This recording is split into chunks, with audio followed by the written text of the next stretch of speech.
This is an upper cervical spine mobilization self-stretch.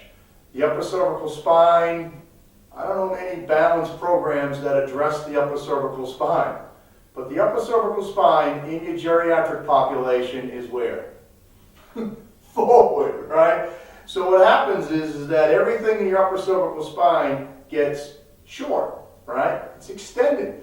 You get extension of the upper cervical, flexion of the lower cervical. For every inch that the head goes forward, there's 12 pounds of stress there. So you see a lot of those patients that have kyphotic posture, tight anterior hips, and an upper cervical spine into extension. And their center of gravity is way off. And all we're trying to do is stick their chin back, stick their chin. And they go, is this what you want me to do? They don't have the mobility here to get here. They have inhibited deep neck flexor muscles because they have what? Overactivity of the upper cervical. So a real nice way to augment the cervical retraction movements, or movements where you have your patients go against the wall and you try to get them head back and try to do that occiput to wall movement type of postural re-education.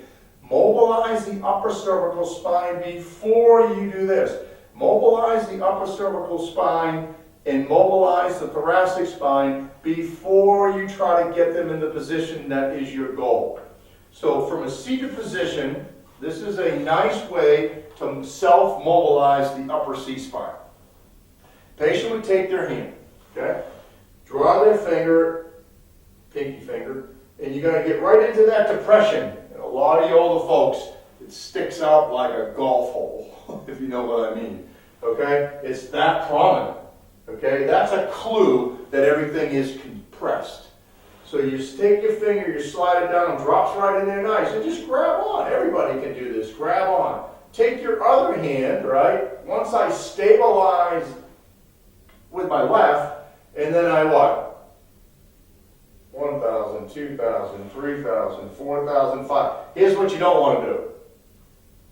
That's a levator trap stretch, right? What you want to do is just pure. You'll see that when the tighter you are, the less motion you'll have. But if you stabilize below, mobilize above, you're going to open up a lot of stuff. A lot of your vertigo, it's not just the crystals in causing that Epley's maneuver that will be your indication, and you start doing those techniques. But a lot of your vertigo, your cervicogenic issues are coming from upper cervical dysfunction. By mobilizing the upper cervical spine with a stabilization with the left and a mobilization for 7 seconds of the up, you can also add a little rotation. Get the left side, switch, stabilize, mobilize. 7 seconds. Work that upper cervical. Then go back and do your retraction exercises, but precede that with T-spine extension. You'll find that your wall stuff will be much more effective. Try that out.